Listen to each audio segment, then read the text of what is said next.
Ever dealt with a brilliant person that excels at everything they do, but crushes people's spirit around them? I call them brilliant jerks. You might be sitting next to one, or you might be one. Research says from the Vries in 2016, 50% of employees leave because of poor leadership. Now that's 1 out of 2 of us. So my question to you is, can brilliant jerk transform into inspirational leaders? When I was 11 years old, my mother called me her little princess, and she dressed me like her favorite doll with sparkly crowns and colorful ribbons. And to celebrate her wedding with my new French stepfather, she gave me a pair of shimmering silver boots. I was going to be a princess with magic boots. Eager to impress my new stepfather, I rushed to him and said, "Papa, Papa, look at my boots, silver."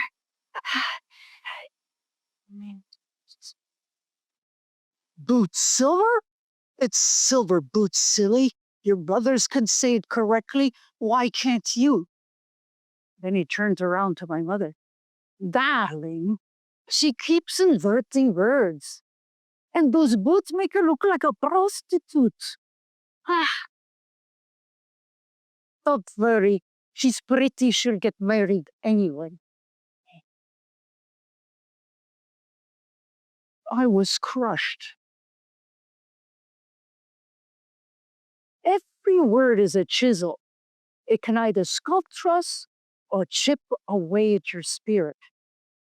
Now, we can all snap on a bad day, but brilliant jerks, it's not just a slip, it's a pattern. And yet, behavioral science says that leaders that use fear tactics aren't inherently cruel. They're anxious about their productivity, anxious about being judged, anxious about losing control. Fear drives them, but fear also destroys trust, confidence, and stifles innovation. To overcome my fear, it took a PhD in human and organizational development. It took coaching leaders of Fortune 500 companies across 3 different continents to finally heal my wounds and understand brilliant jerks. And this is what I learned. Brilliant jerks aren't villains with damaged minds. They're humans with damaged frameworks of connection. My stepfather wasn't a villain. He was afraid of having 5 stepchildren suddenly. He was afraid my dyslexia, inverting words, would limit my future. He was afraid that my shimmering silver boots were too provocative. But instead of protecting me, he wounded me. This is my story. What is your story? And how do our stories play out in the workplace? Meet Peter. Decisive, smart, a natural leader. He rose through the ranks of a struggling Swiss watch company and turned it around in record time. The chairman, Henry, called him the golden boy. But his coworkers called him the Terminator. Staff turnover rate in his division skyrocketed. So much so that Henry, the chairman, confronted him.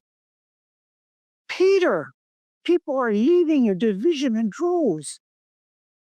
Peter didn't flinch. "Our numbers are up. I cut through the dead weight, and now we're left with top talents. Peter, if things continue like this, even Mother Teresa would resign. So fix it, please. And that is when I came in as an executive coach. And on my first day, I was walking behind two business women, whispering to each other. Did you see who came in? Yeah, the Terminator. I hear he has a coach. He doesn't need a coach. He needs an exorcist. Moments later, in the boardroom, Peter walks in, poised, charming, handsome. Think George Clooney. But moments later, his mask slipped. He called out to his assistant, Eliza, 2 coffees now. Hmm. The charm was for me and his boss, but the disrespect was for his team.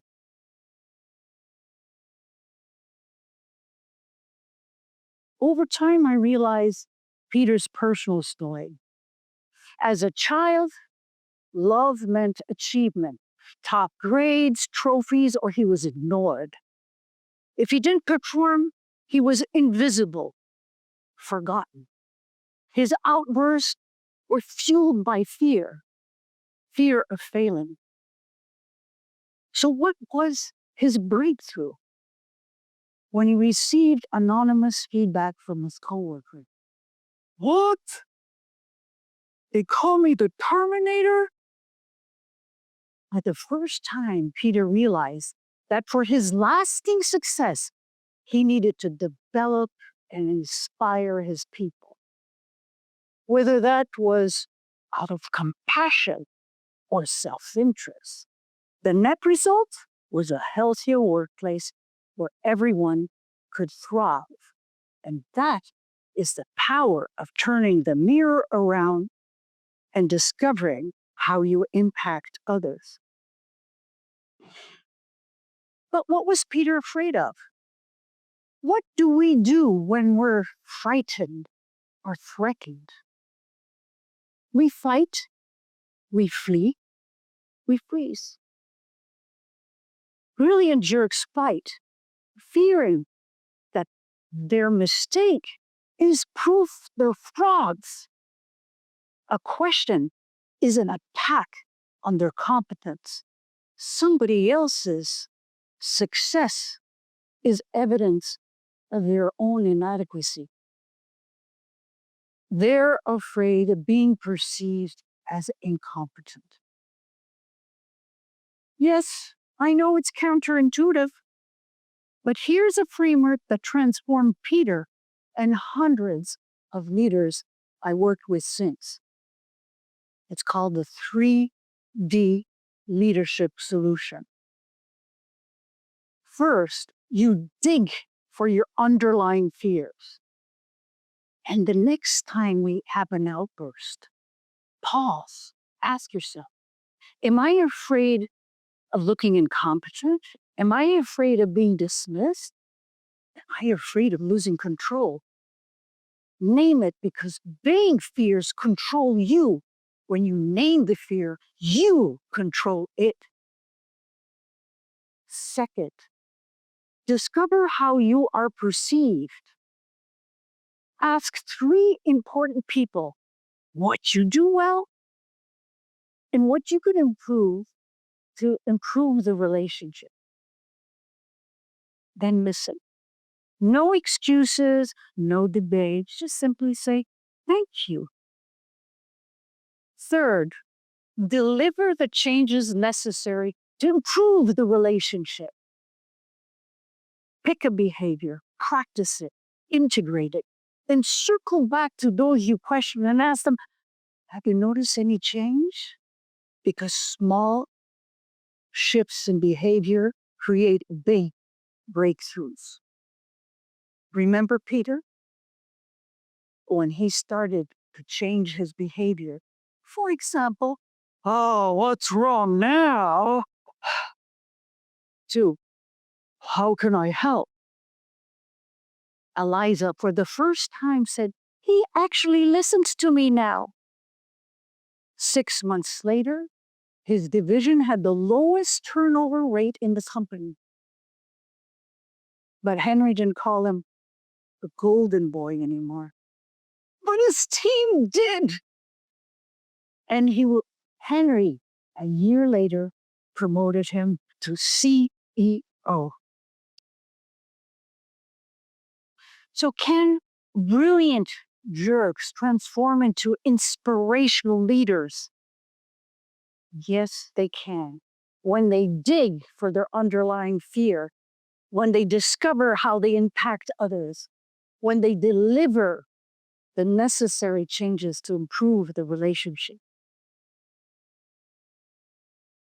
But what about those that are impacted by brilliant jerks? They need to remember brilliant jerks are not villains.